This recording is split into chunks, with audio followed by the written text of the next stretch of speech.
আপনারা নিজে মনে মার্জনা করে দেবেন।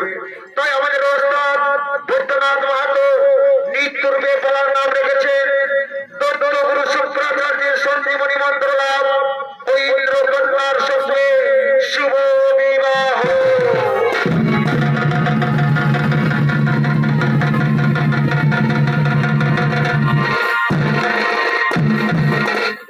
তাই এদিকে হর পার্বতী কৈলাস পর্বতে করিতেছেন আগমন। আরে মনের আনন্দে নিত্য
তবে বিলম্বে নাই প্রয়োজন।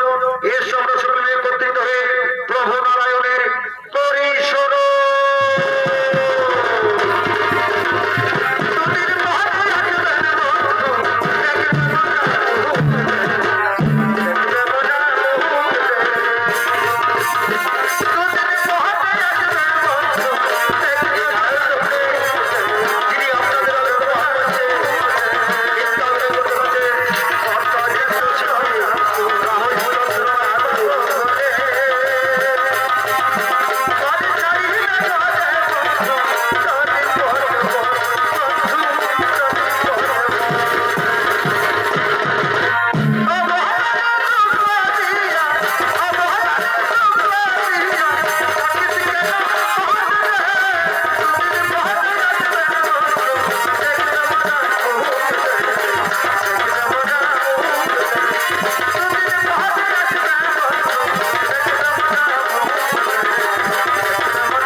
তোমরা নিশ্চিন্ত হবে নিজে নিজে হবে প্রভগমন। আমি নিশ্চয় কাম্য দেবীর সঙ্গে করিব প্রথম কথা।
তুমি যদি দেবতাদের মুক্তি করে না দাও তাহলে বলো কাম্যদেবী কেমনে প্রকাশিত হবে এই দিনমণি।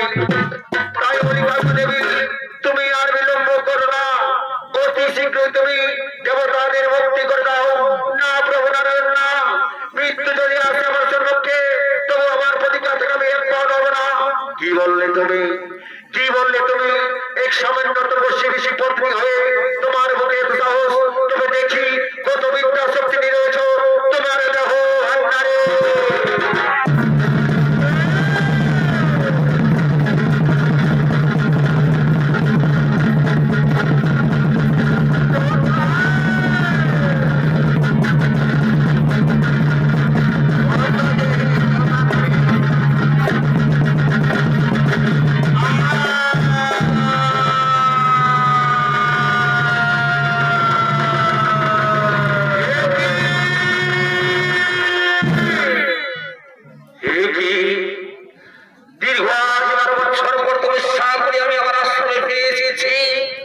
কিন্তু এসেই দেখি নারীর আরাধনা। তুমি কি আমার আশ্রমে কোনো বিপদ হয়েছে? না না, এ হইতে পারে না, আমার আশ্রমে কোনো বিপদ হতে পারে না। আমার কাম্যদেবী এই কাঁথাকে আশ্রমে তুমি কি আমার কর্মদেবীর কোনো বিপদ হয়েছে? না না না, এ হতে পারে না। একটিবার আশ্রমে গিয়ে দেখি আমার কর্মদেবীর কোনো বিপদ হলো না তো। কর্মদেবী,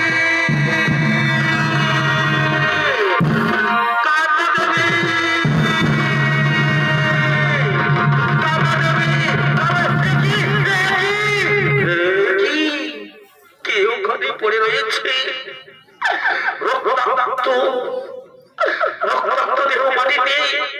তুমি কি আমার কর্মদেবী পড়ে রয়েছে? না না না, হতে পারে না। আমার সাধনা তাহলে কি ব্যর্থ হয়ে যাবে? আমি হতে দেবো না। একবার কাছে গিয়ে দেখি আমার কর্মদেবী সেখানেই পড়ে আছে নাকি অন্য কেউ। যাই যাই, একবার গিয়ে দেখি। যাই যাই।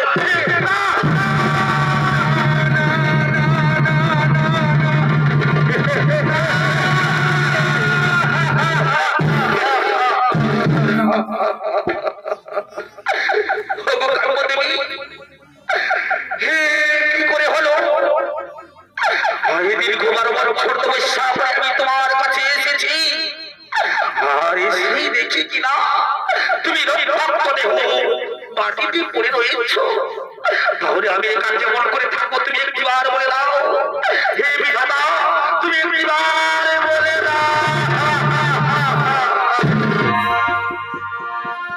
চলে যেতে হবে,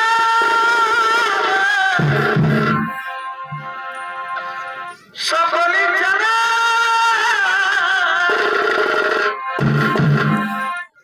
আসবে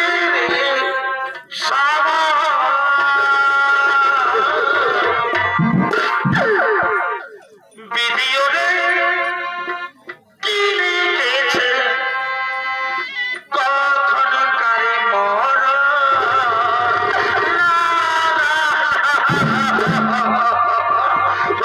বিধাতা, তুমি কেন কেন আমার কর্মদেবীকে আমার কাছ থেকে কেড়ে নিলে প্রভু?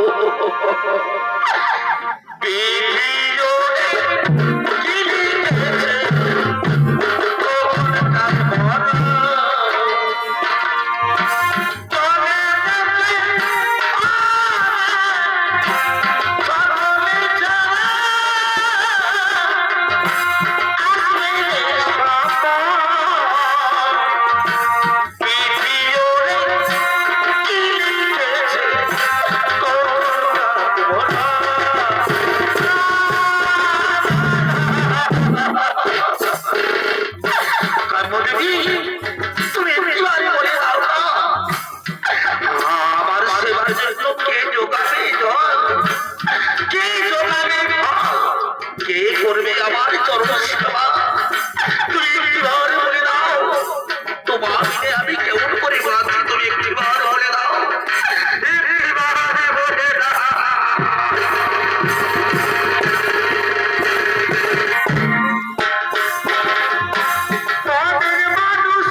মাধবে থাহাই আখি জল হয়ে সরে গয় ঝর ঝরে সরে গয় ঝর ঝরে আখি জল হয়ে সরে গয় ঝর ঝরে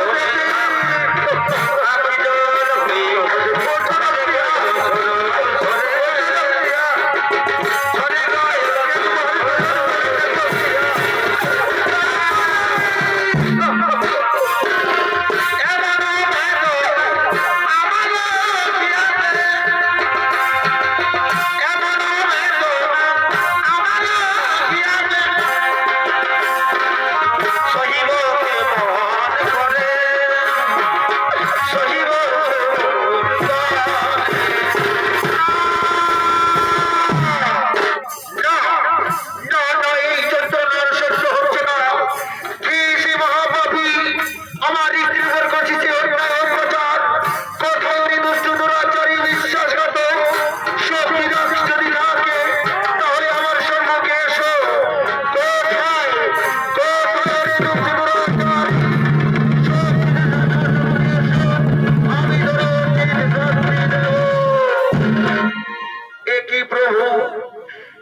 ঋষি প্রধান, আমি তোমার স্ত্রীর প্রাণ হরণ করে নিয়েছি, আমি তোমার স্ত্রীর মস্তক ছেদন করেছি।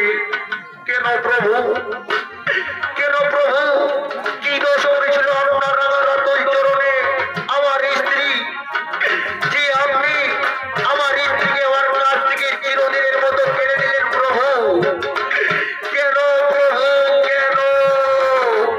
ঋষি প্রধান, ঋষি প্রধান, তোমার স্ত্রী অপরাধের অপরাধী, তাই আমি তোমার স্ত্রীর প্রাণ হরণ করে নিয়েছি, তাই আমি তোমার স্ত্রীর মস্তক ছেদন করেছি। হে প্রভু নারায়ণ, হে প্রভু নারায়ণ, এই সামান্য ভুলের কারণের জন্য আজ আপনি আমার স্ত্রীকে আমার কাছ থেকে কেড়ে নিলেন প্রভু। আপনি যদি আমায় একটু খুলে বলেন প্রভু, কি দোষ ছিল আমার স্ত্রীকে আপনার কাছে দোষ করেছিল প্রভু, আপনি আমায় একটু খুলে বলুন। শোনো ঋষি প্রধান, শোনো ঋষি প্রধান, তোমার স্ত্রী কাম্যদেবী দেবতাদের মায়াজালে বন্দী করে রেখেছিল। আমি তোমার স্ত্রীর নিকটে গিয়ে বলেছিলাম, হে কাম্যদেবী, কেন তুমি বিনা অপরাধে তুমি দেবতাদের মায়াজালে বন্দী করে রেখেছো? তখন তোমার স্ত্রী আমার কথা অস্বীকার করে আমি ক্রোধিত হয়ে তোমার স্ত্রীর প্রাণ হরণ করেছি। ঋষি প্রধান, আমি তোমার স্ত্রীর মস্তক ছেদন করেছি। মা প্রভু নারায়ণ, মা, কি আপনার চমৎকার সুদাবাণী, কি আপনার সুদামাতা বাণী। হে প্রভু নারায়ণ, হে প্রভু নারায়ণ, এই সামান্য ভুলের জন্য আজ আপনি আমার স্ত্রীকে আমার কাছ থেকে চিরদিনের মতো কেড়ে নিলেন প্রভু। তবে আপনি একটি অতীতের কথা স্মরণ করুন। যদি লক্ষ্মীশ্বরে হত্যা করে বসেছিলেন, সেদিন আমি আপনার পক্ষ করে পরাঘাত না করে যদি আমি আপনার মস্তক ছেদন করতাম প্রভু, তাহলে কেমন হতো বলুন না? ঋষি প্রধান, ঋষি প্রধান, তুমি শান্ত হও। এই দেখো ঋষি প্রধান, তোমার পদচিহ্ন আজ আমার পক্ষে অঙ্কিত রয়েছে। এই দেখো ঋষি প্রধান, তোমার পদচিহ্ন আজ আমার পক্ষে অঙ্কিত রয়েছে। ধন্য, ধন্য প্রভু নারায়ণ, ধন্য তুমি। হে প্রভু নারায়ণ, এই সামান্য ভুলের জন্য আজ আপনি আমার স্ত্রীকে আমার কাছ থেকে চিরদিনের মতো কেড়ে নিলেন প্রভু। আমায় করলেন সঙ্গী ছাড়া, এর জন্য আমি আপনাকে প্রাণে মারবো না। হে প্রভু নারায়ণ, এই জন্য আমি আপনাকে অভিশাপ দেব। তুমি যুগে যুগে অবতার হয়ে, তুমি যুগে যুগে অবতার হয়ে, তুমি নারী নারী নারী হত্যা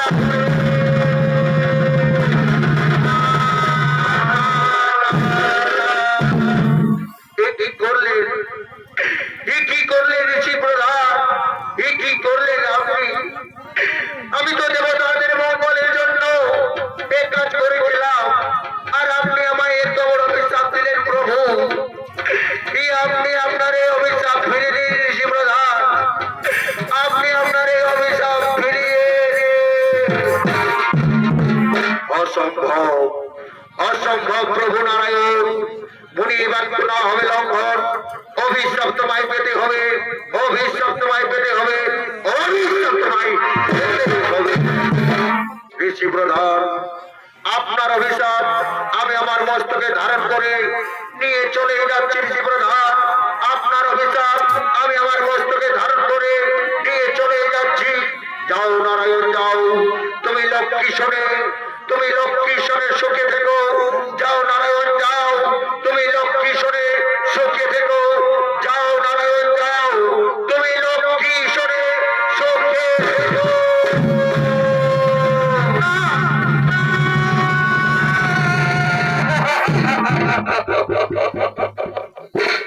হে প্রভু দয়াময়, আর কত তুমি যন্ত্রণা দিবি প্রভু আমায়, আর কত তুমি কষ্ট দিবি দয়া।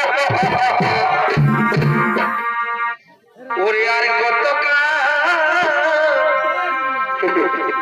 কাঁদাবি রে তোর কথা,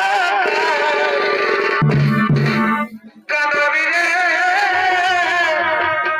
কেননা আমার দুঃখের কথা।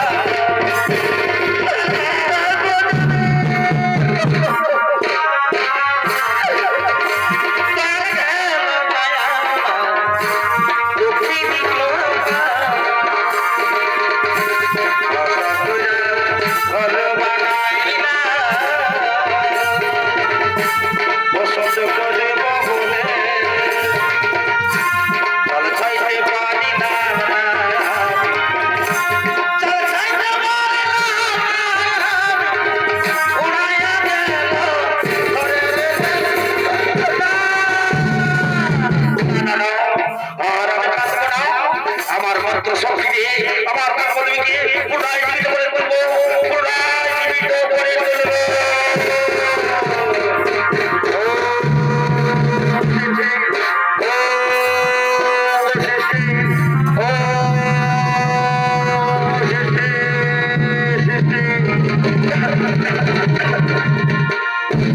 কখন নিদ্রায় ছিলাম আমি, কখন এলি তুমি স্বামী? কাম নিবি বস্ত্রাদি ওসব কথা বলবো। চলো তো নিজ আশ্রমের দিকে যাই, চলো আমরা নিজ আশ্রমের দিকে ফিরে যাই।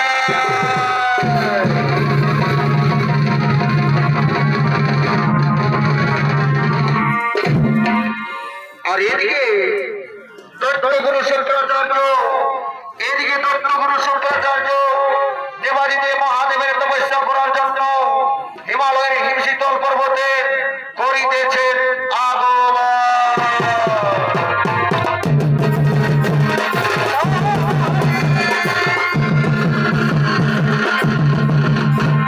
এ হলো সেই দত্তগুরু শঙ্করাচার্য। আর এই শঙ্করাচার্যের ওখানে যিনি আপনাদের অভিনীত মহান মঞ্চে নৃত্য অভিনয় করতে হবে, নৃত্য শিল্পী রাহুল চন্দ্র মাহাতো।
ব্রত হলেন।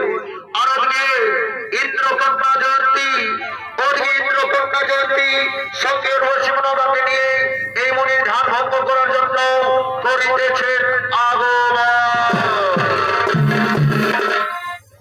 আর সখী সবে এই গেল মহে,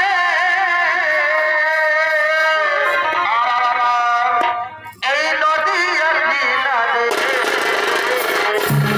আচ্ছা ভাই, আরে সখী সবে এই গেল মহে, আরে নদী আর কিনারে।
শোনো জয়ন্তী, এই মনি খুবই কঠিন ধান, আমরা কিছুতেই এনার ধান ভঙ্গ করতে পারবো না।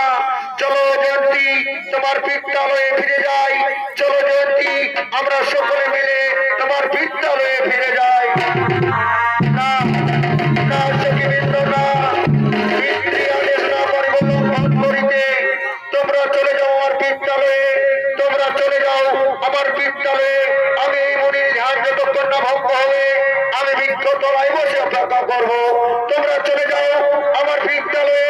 তোমরা চলে যাও আমার বিদ্যালয়ে।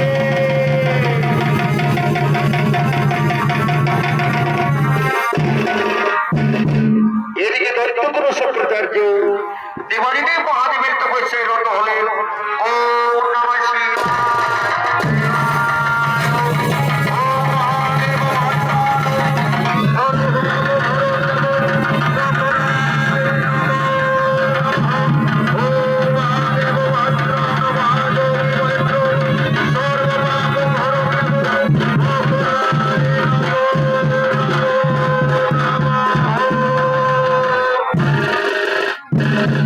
ওরে আমার পরম ভক্ত, ওরে আমার পরম ভক্ত, নয়ন খুলিয়া দেখো বৎস, তোমার নিকটে আসিয়াছি আমি। এসেছেন প্রভু, এসেছেন প্রভু দেবাদিদেব মহাদেব, আপনার চরণে শত কোটি প্রণাম। ওরে আমার পরম ভক্ত, ওরে আমার পরম ভক্ত, আমি তোরে সঞ্জীবনী মন্ত্র করিলাম প্রদান। তবে একটি কথা রাখিও মনে, তুমি এই মন্ত্র কোনদিন অপহার করো না। আমি এখন আসি ওরে পরম ভক্ত, আমি এখন আসি, আমি এখন আসি।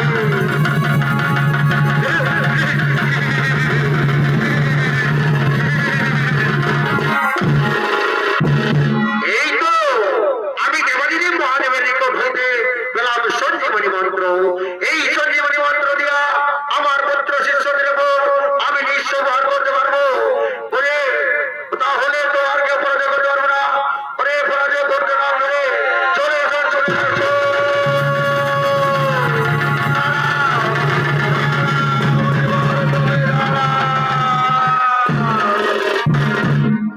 বলো তোমার সত্য পরিচয়।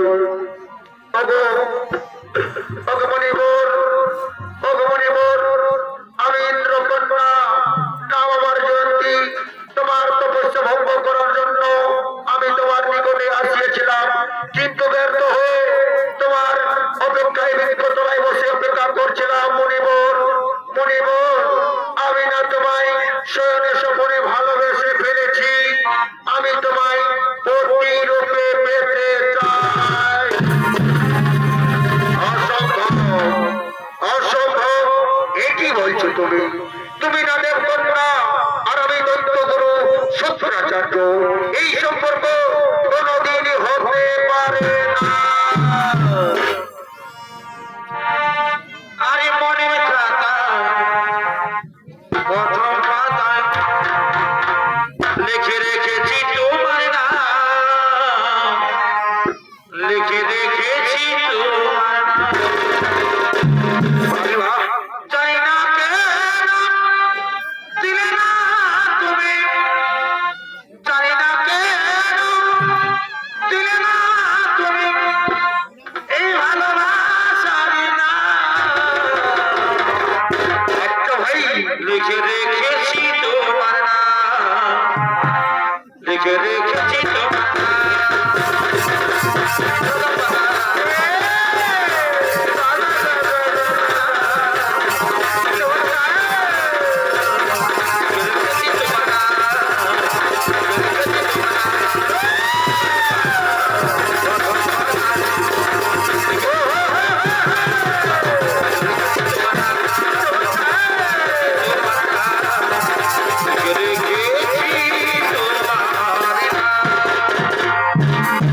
শোনো, শোনো দেবকন্যা, আমি তোমার মনের কথা বলতে পেরেছি।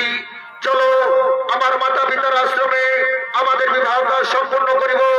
চলো আমরা মাতা পিতার আশ্রমে যাই।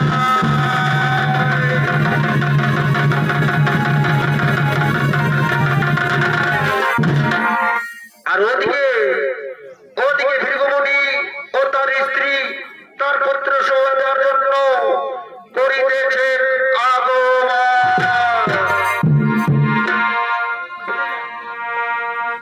আরে ছোট থেকে বাড়ানি না কত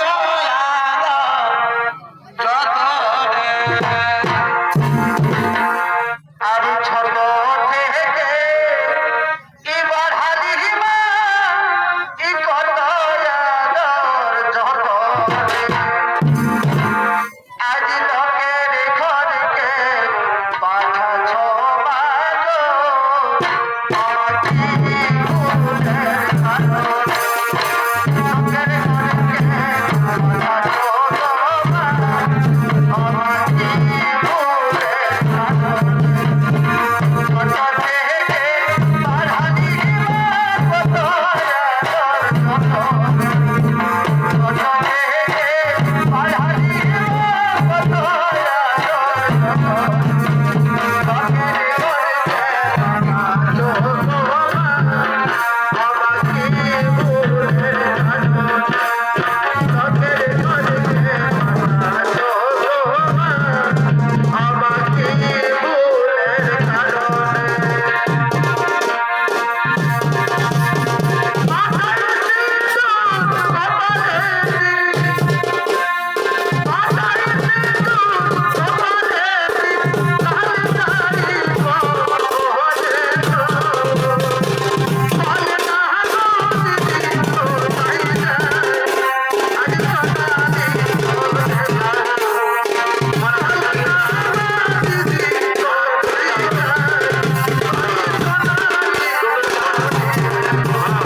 বিশাল ব্যাপার এ বাবা বুড়ি ঘরের বিহা করে বুঝতে পারছো না আমার মনে আশা আছে বুঝলে না এই বিহা ঘরে আছে গাছে ভোজ খাবো বুঝলে তো তো বাবা আসি এমন ব্যাপারটা দেখলি যে আর মনে হচ্ছে ভোজ খাওয়ার না করলেও চলবে বুঝতে পারছি না বলি এরে রে না বলি এরে রে না কোথাটা রে ওরে রে না শুনতে পাচ্ছি না নাই রে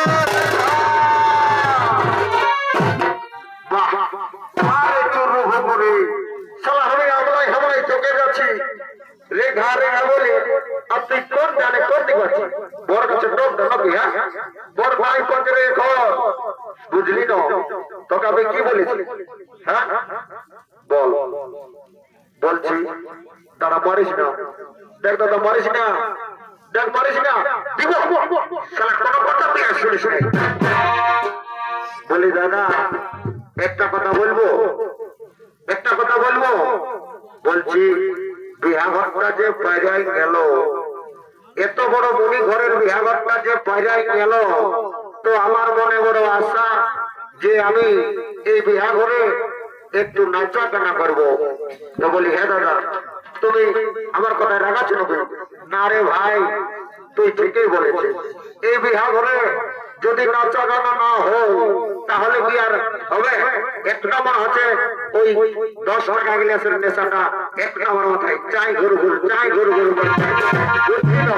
হ্যাঁ, এই জন্যই তো বলছি দাদা একটা গান ধরনো। না না না, আমার দ্বারা ওই গান টান ধরা হবে না।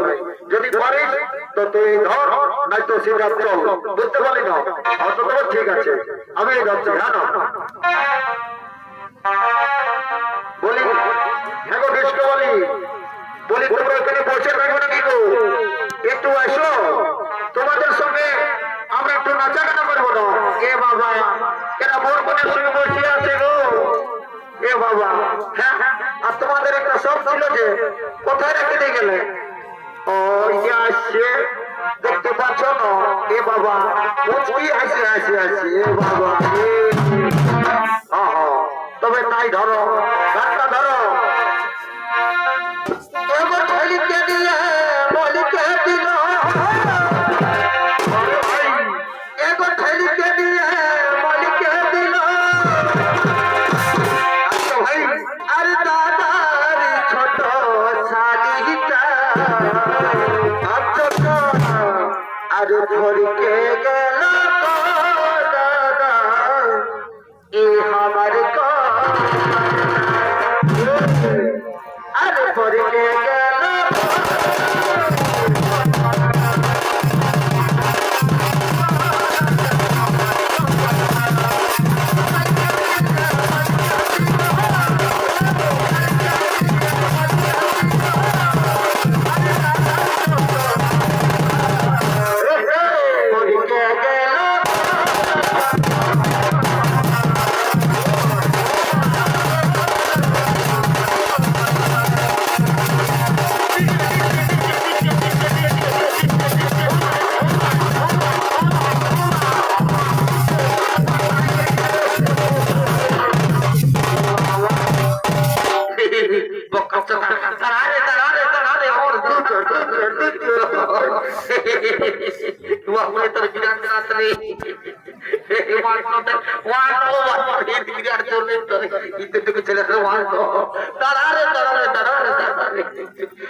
কি বলবি মাথায় গেছে।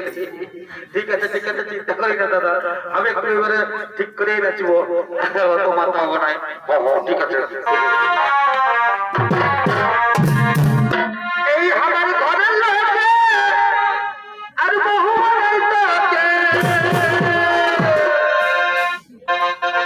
আরে আমার ঘরের লোকে এই বহু ভাই আর রাখিলে রাখিব আর ভালোবাসা সাথে আমার মায়ের তোকে চলে আর ভালোবাসা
আর বেশি দেরি করা যাবে না বুঝছি, বেলা হয়ে গেল। দেখতে হবে, অত নাচলে নাই হবে, বুঝলি তো? অত ঠিক আছে ঠিক আছে দাদা, এই লাস্ট করে দিচ্ছি, একদম ফিনিশ, একদম ফিনিশ করে দিচ্ছি, বুঝতে পারছেন তো? কোনো চিন্তা করিস না। খালি দেবো পুরোটুকু ভালো করে বাজাবি, এবারে দম কাল্য করে এইবারে একদম ফিনিশ করে দেবো, মানে একদম ফিনিশ করে দেবো। আরে সুখে থেকো, ভালো থেকো।